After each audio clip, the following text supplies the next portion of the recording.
इच्छा मांगी है, जो भी अपनी समस्या उसका समाधान मांगा है, तो यहाँ से हल हुआ है। ये सिद्ध बाबा का चमत्कार रहा है। किस प्रकार की यहाँ समस्या? जैसी आपकी इच्छा हो, कोई भी जैसे आपकी कोई समस्या हो, वो महाराज जी ने बताया था हमारे को ना। तो हमारा सूक्ष्म ये शरीर यहीं रहा और सूक्ष्म शरीर जो हमारा जो है वो निकल के हम तीनों जा रहे हैं। अच्छा। हाँ, और कहाँ बद्रीनाथ गए, केदारनाथ गए। और भंडारा किया था तो थोड़ा थोड़ा 250 ग्राम हर चीज डाली थी और पूरा दिन भंडारा चला था और डोंडी पिटवाई थी पूरे गांव में ढोल से भंडारे के लिए, और अखबार में भी दिया था पूरे हिमाचल के लिए कि जो है भंडारा है आप आइए। और 250 ग्राम जो है वो सब डाला था अनाज। अगर आपको कोई भगत आना चाहे, चाहे किसी भी कोने से, दिल्ली से, चाहे कहीं से भी,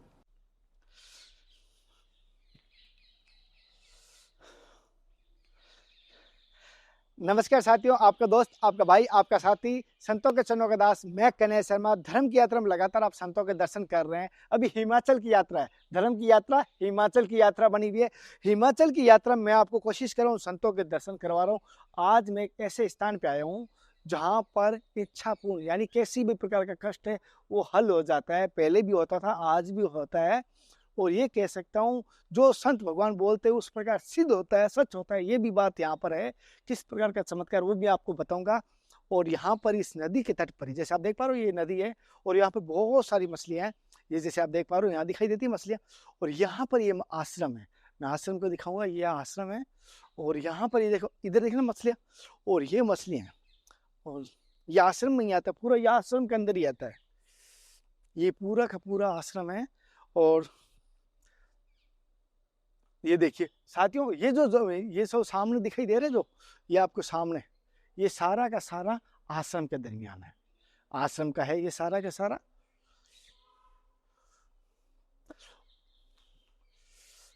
साथियों एक और बताऊं, महाराज जी के एक संत भगवान की समाधि है जो चैतन्य सिद्ध संत है, वो सिद्ध समाधि है। मैं उनके दर्शन भी कराऊंगा आपको, वो वहां पर भी।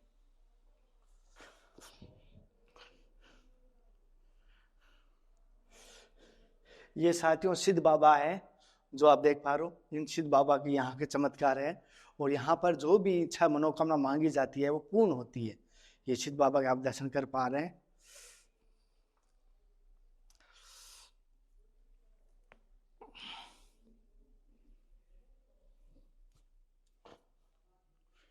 यहाँ पर जो भी इच्छा मनोकामना मांगी जाती है वो पूरी होती है।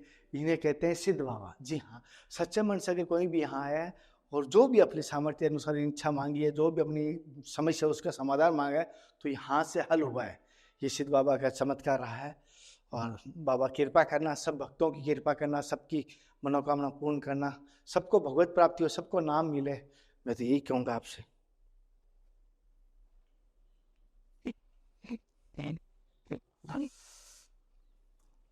गुरुदेव, जो ये महाराज जी है, जैसे समाधि है, इनका जैसे मैंने सुना है बहुत सारी जोगों में मनोकामना मांगते हैं पूरी होती है, क्या इस? हाँ जी।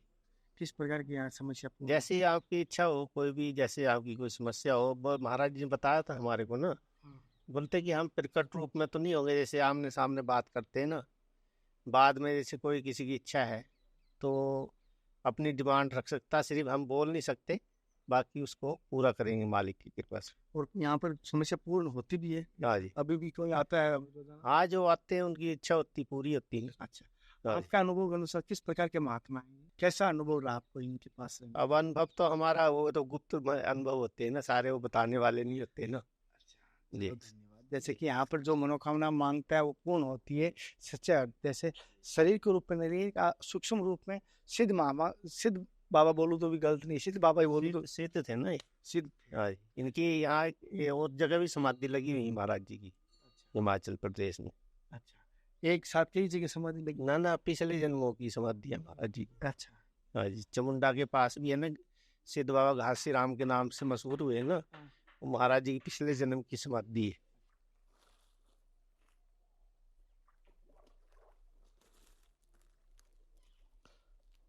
अब आई नहीं बड़ी बड़ी मछलियाँ, गर्मियों तो पूरा भरा होगा। इसको सफाई भी करवाते कभी कभी है ना? इसको नहीं करवाते, बरसात में अपने आप हो जाता, बैठ पानी बहता है ना, फिर यहाँ तक आता है पानी यहाँ तक। अच्छा,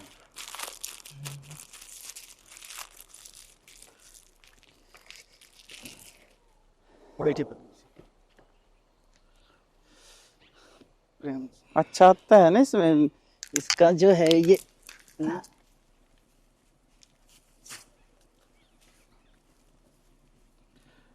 Francisco, चलो पहनी सही है। प्रभु जी पहले तो मेरी तरफ से समस्त भक्तों की तरफ से आपके चरणों में साक्षात दंडवत प्रणाम।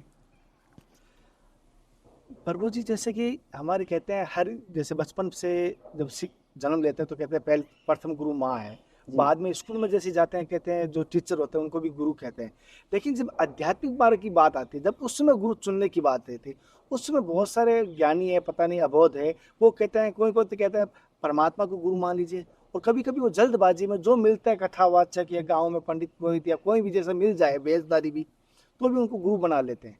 तो आपकी अनुभव के अनुसार गुरु क्या अति आवश्यक है और गुरु क्यों बनाना चाहिए?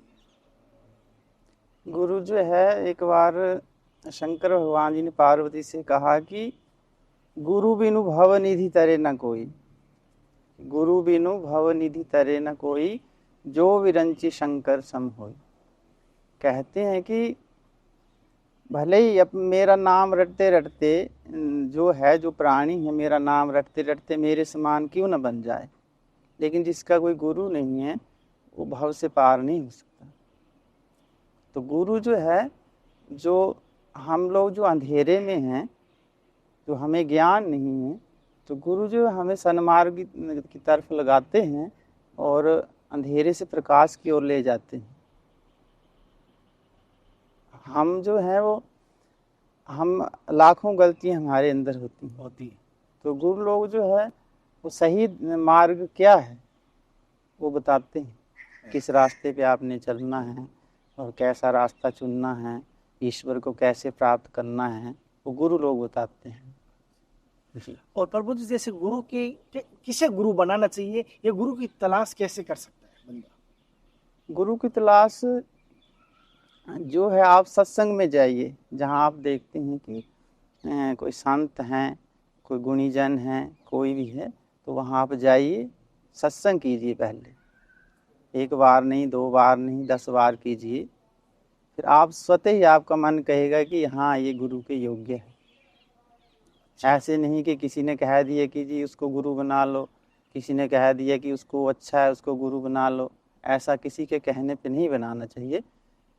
जाइए सत्संग कीजिए, पहले सत्संग कीजिए, फिर आपको ज्ञान होगा, सत्संग से ज्ञान होगा कि ये गुरु के काबिल है कि नहीं।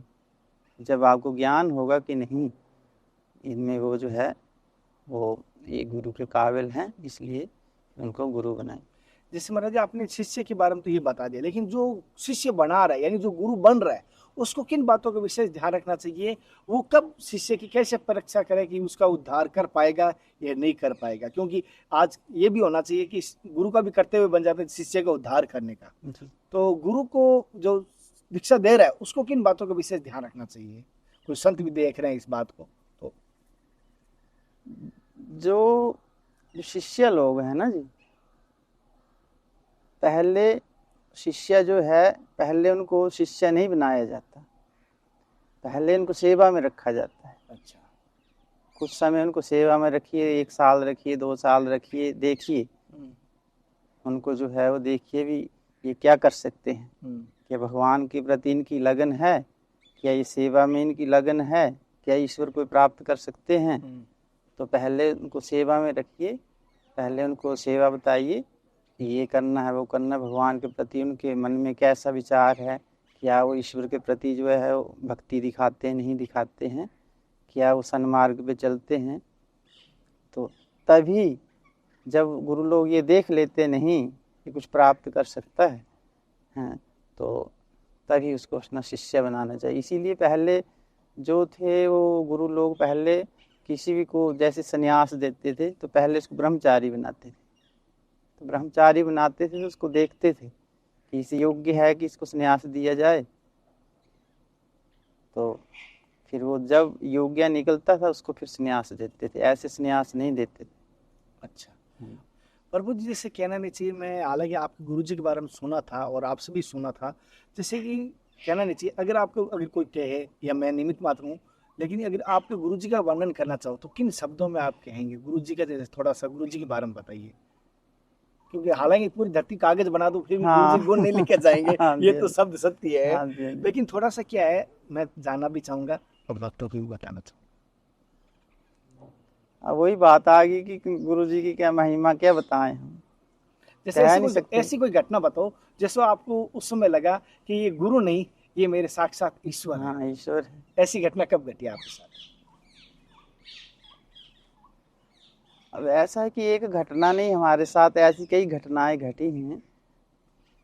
तो हम तो गुरु महाराज जी की सेवा में जो है, सेवा तो ना बड़ी ऊंची चीज़ है, तो हम तो चलो उनके दास थे, तो जो भी हमसे बन पाया सो हमने किया। सेवा करना तो बड़ी दूर की बात है।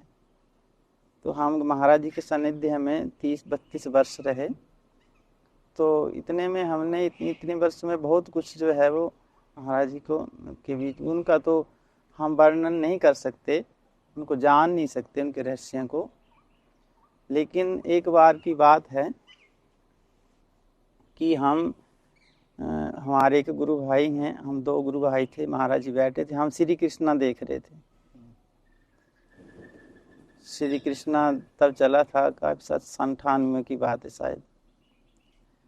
तो उसमें जो भगवान श्री कृष्ण और बलराम जी, गुरु जी संदीपनी गुरु जी के अपने पास बैठे थे।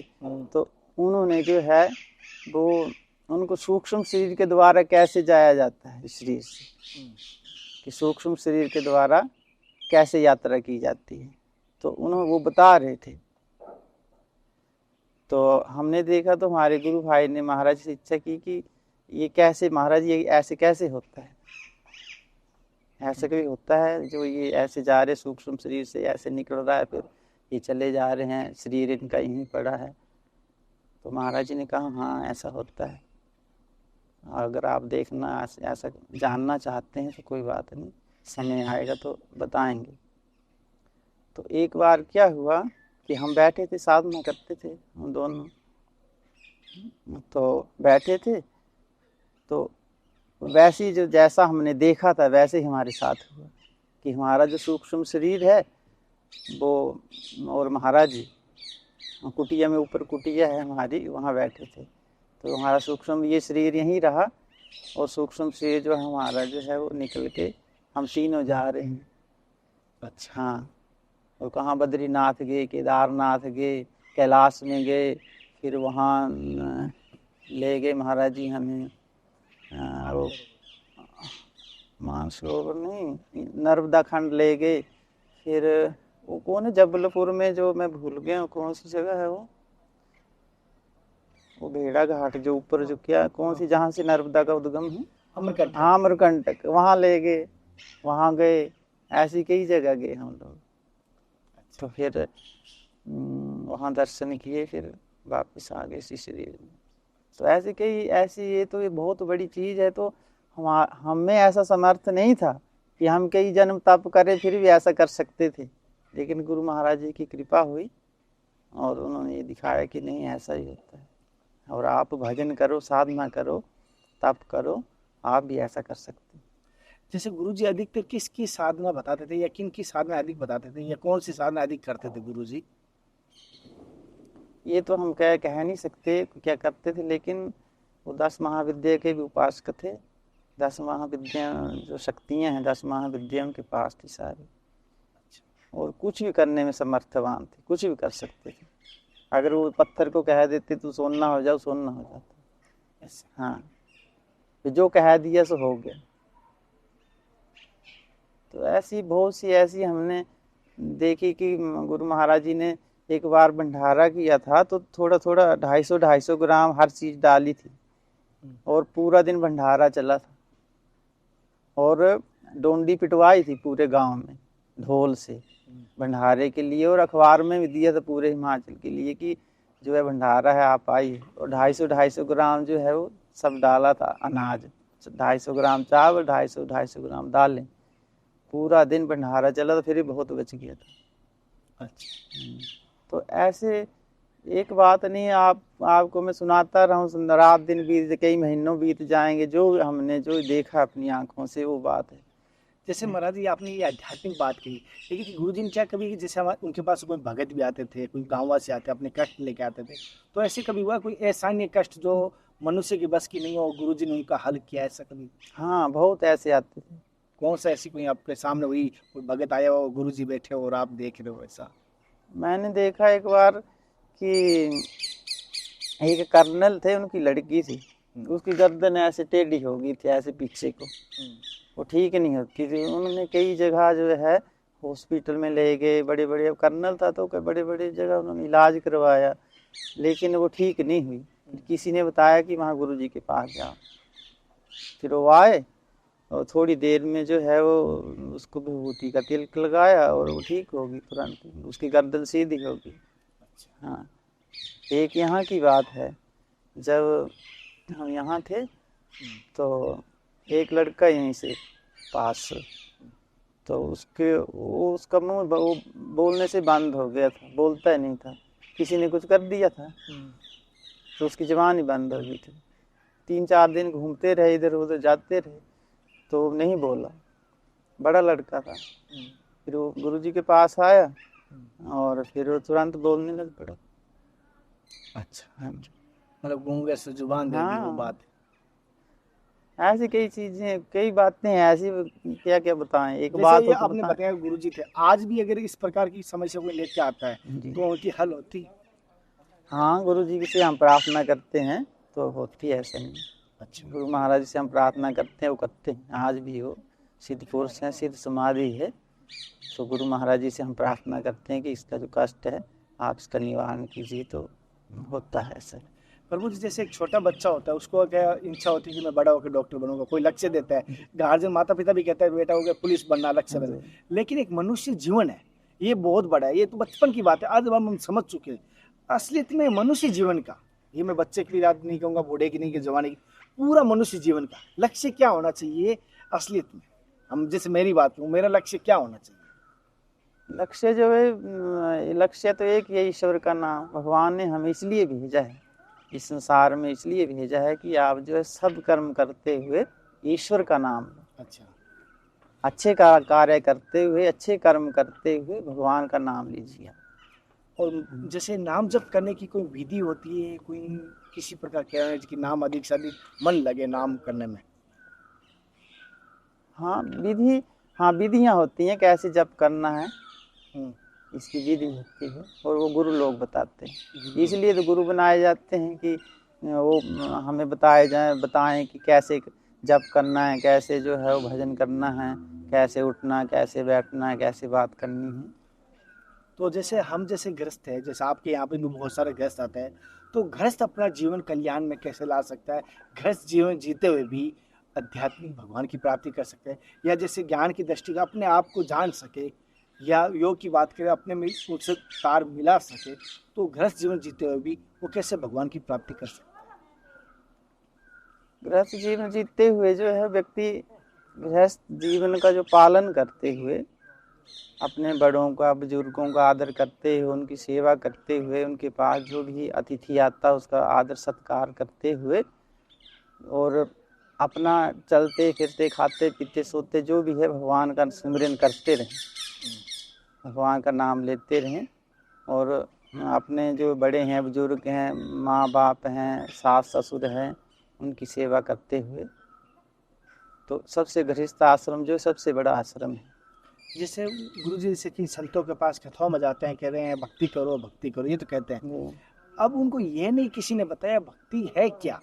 आपकी दृष्टि से, आपके अनुभव के अनुसार भक्ति कहते किसे और भक्ति का सार क्या है? भक्ति जो है वो ईश्वर से जो प्रेम है, भगवान से जो प्रेम है वही भक्ति। भक्ति और प्रेम के द्वारा ईश्वर को प्राप्त किया जा सकता है। अच्छा, वो भक्ति क्या है? ईश्वर की सेवा, भगवान की सेवा, भगवान के विग्रह की सेवा, उनका जो गुणगान करना, उनके नाम मंत्र का जाप करना, जैसे भगवान के मंदिर में मूर्ति है वहाँ साफ सफाई करनी, सेवा करनी, धूप बत्ती करनी, भगवान के प्रति जो है वो समर्पण भाव, भगवान के प्रति समर्पण भाव जो करता है वही भक्ति है। हाँ जी। तो प्रभु जी जैसे बहुत सारे कहते हैं ना कि ध्यान लगे, जैसे अभी हम घर पे भी कहते हैं भगवान में ध्यान लगे, कोई कहता है गुरु में के चरणों में ध्यान लगे। आपकी दृष्टि से ध्यान कहते हैं किसे और ध्यान की परिभाषा क्या है? मन की एकाग्रता ही ध्यान है।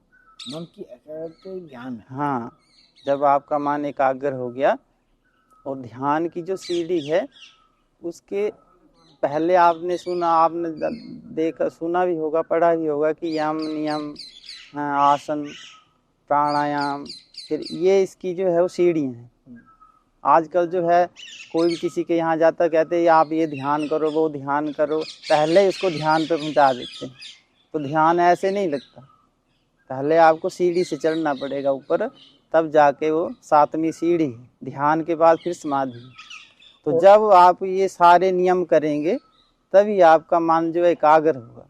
जब मन एकाग्र होगा तभी आपका ध्यान लगेगा, नहीं तो भटकता रहेगा। ऐसे भले आप बैठे रहो तो कहीं ना कहीं भागता रहेगा। हाँ, तो जो मन की एकाग्रता है, जब मन एकाग्र हो जाता है वही ध्यान है। प्रभु जी जैसे कि जिसने जो फल खाया वो भी बता सकता है कितना खट्टा है कितना मीठा है, बाकी को तो अनुभव नहीं होगा। जैसे हाँ। आपने इस मार्ग पे बच्चापन से आए, तो आपके जीवन का अनुभव कैसा रहा इस मार्ग पे आने के बाद? बहुत अच्छा रहा, बड़ा आनंद आया हमें तो। और हम तो बड़ी गुरु महाराज जी की कृपा है, प्रभु की कृपा है कि बचपन से जो है हमें एक ही जगह, हमें कहीं भटकने की ज़रूरत नहीं पड़ी, कहीं जाने की ज़रूरत नहीं पड़ी। गुरु महाराज जी की ऐसी कृपा हुई कि अपनी शरण में ले लिए और बचपन से जो है हम भगवान के जो है चरणों की सेवा कर रहे हैं और करते रहेंगे जब तक जीवन है। तो महाराज जैसे आप उस बच्चापन में संत बने, तो कोई घटना घटी थी या क्या हुआ था उस समय की क्या हुआ था, क्या कहते थे आप कि आपको संत बनने की बेरा गई? ये मामूली बात नहीं है, संत बनना चाहकर भी नहीं बन पाता। मैं घर भागा हुआ वापस आ बैठा हूँ तो मुझे पता है इस बात का। नहीं, ऐसा है कि ऐसे किसी कारण से हम महाराज जी, गुरु महाराज जी के पास आए। गुरु महाराज जी ने सत्संग सुनाई, बिनु सत्संग विवेक न होई, नहीं होता। और राम कृपा बिनु सुलभ न सोई। ऐसी ईश्वर की कृपा हो गई थी। तो गुरु महाराज जी के पास आए, तो आते रहते थे, तो गुरु महाराज सत्संग करते रहते थे। हमें ज्ञान हो गया सत्संग से ज्ञान हुआ। ज्ञान से फिर हमें वैराग्य होने लगा इस संसार से। जब वैराग्य होने लगा तो फिर जो वैराग्य हुआ फिर हमें त्याग हो गया। सब हर चीज़ से त्याग हो गया, कुछ चीज़ अच्छी नहीं लगती थी, ऐसा कुछ अजीब जैसा लगता था। कोई ऐसी स्थिति थी वो बता नहीं सकता, शब्दों में बता नहीं सकता। जब त्याग हुआ फिर वो हो ही गया, फिर त्याग हो गया, फिर भगवान के गुरु महाराज जी के चरणों में लग गए, तो उसमें जो आनंद लेते रहे जीवन में। जैसे गुरु जी भी आपने कहा त्याग हो गया, और बिना सत्संग के भी त्याग नहीं होता, ये भी आपने भी बताया। लेकिन असलियत में त्याग कहते हैं किसे? त्याग की परिभाषा क्या है? जैसे मैंने आज समझा ये घड़ी पहनना है, आज से ये घड़ी नहीं पहनूंगा, इसका त्याग कर दिया।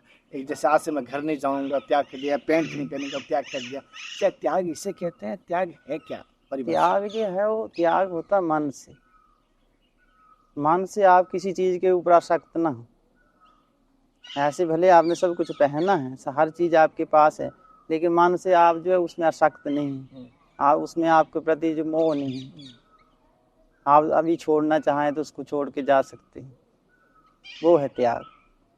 एक जो है वो मोह में फंसे रहते हैं लोग कि नहीं ये मेरा है, ये मेरा है, ये मेरा है, और उसको छोड़ना नहीं चाहते, छोड़ के जाना नहीं चाहते, तो वो मोह है।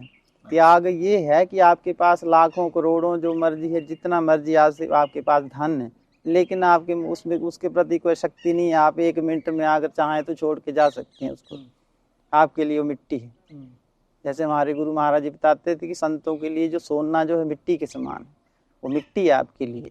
आप कभी सोने को सोना मत समझना। तो अभी हमारे इसमें है कि नहीं, महाराज जी ठीक कहते कि जो सोना है वो मिट्टी है संतों के लिए। आप उसको सोना मान सकते हैं, हम नहीं मानते, हम मिट्टी मानते हैं। हमारे लिए कुछ में किलो सोना रख दें, हम ठोकर मार के चले जाएंगे अभी उसको। महाराज जी जैसे आपके पास बहुत सारा आता है, जैसे मैंने एक आपकी कुटिया में भी देखा था, आप जैसे तुलादान को बड़ा महत्व देते हो, तुलादान बताते भी हो। तो ये बताइए जैसे कि तुलादान का क्या महत्व है, और तुलादान किस समय करना चाहिए, या कोई किसी विशेष परिस्थिति में किया जाए, या तुलादान का फल भी क्या है? ये भी हमारे क्या समाज में एक अधिकतर देखा हूँ फल के पीछे अधिक जुड़ जाते हैं। आपको पता कोई भी चीज़ है फल के पीछे जुड़ जाते हैं, तो क्या तुलादान क्या है असलियत में, इसका क्या महत्व है? तुलादान कहते हैं कि जैसे किसी को ग्रह दोष होते हैं, तो ग्रह दोष के लिए जो है वो गुणीजन विद्वान पंडित लोग जो है उसके विषय में बताते हैं कि आप तुलादान कीजिए तो आपके ग्रहों की शांति होगी।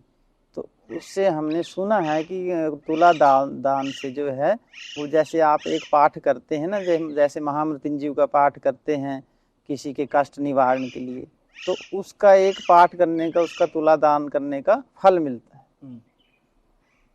अच्छा, हाँ जी। और प्रभु जी जैसे कि आप जैसे अपनी मछलियों को दाने के लिए प्रेरित करता है, उसको भी प्रेरित करते हैं, तो इससे कोई विशेष योगदान रहता है इसका, कोई जीवन? हाँ, ये जो है भगवान विष्णु ने जो मत्स्य अवतार लिए थे मछली से, तो जो भी मछली को दाना डालता है, जो जैसे हम जोग कहते हैं उसको दाना डालता है, आटा डालता है, किसी भी डालता है, तो उसके ग्रहों का नाश होता है उससे। तो उसके ग्रह होते हैं, तो मछली को डालने से उसका नाश होता है। हमारे शास्त्रों में लिखा है कि जैसे किसी को ग्रह दोष है कुछ भी है, तो पंडित लोग बताते हैं कि आप मछली को दाना डालो। तो जो है जो भी प्रार्थना करेंगे आप, दाना आप किसी को भी डालो, पक्षियों को डालो, मछली को डालो, गौ ग्रास दो, कुत्ते को डालो, चींटियों को डालो। तो ये 5 प्रकार के जो है यज्ञ हैं, ये हमें प्रतिदिन करने चाहिए। तो इससे जो हमारे पाप कर्म जो है, जो ग्रह दोष है हमारे नष्ट होते हैं।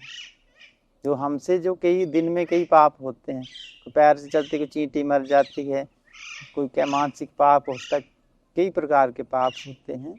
तो जैसे हमें ये जो यज्ञ हैं 5 प्रकार के, ये हम दिन प्रतिदिन करते रहें, तो छोटे मोटे जो पाप हैं कष्ट हैं उनका हमारा निवारण होता रहता है। और महाराज जैसे कि इस चीज़ और जानना चाहता हूँ लास्ट में, ज़्यादा मैं समय आपका नहीं लूँगा।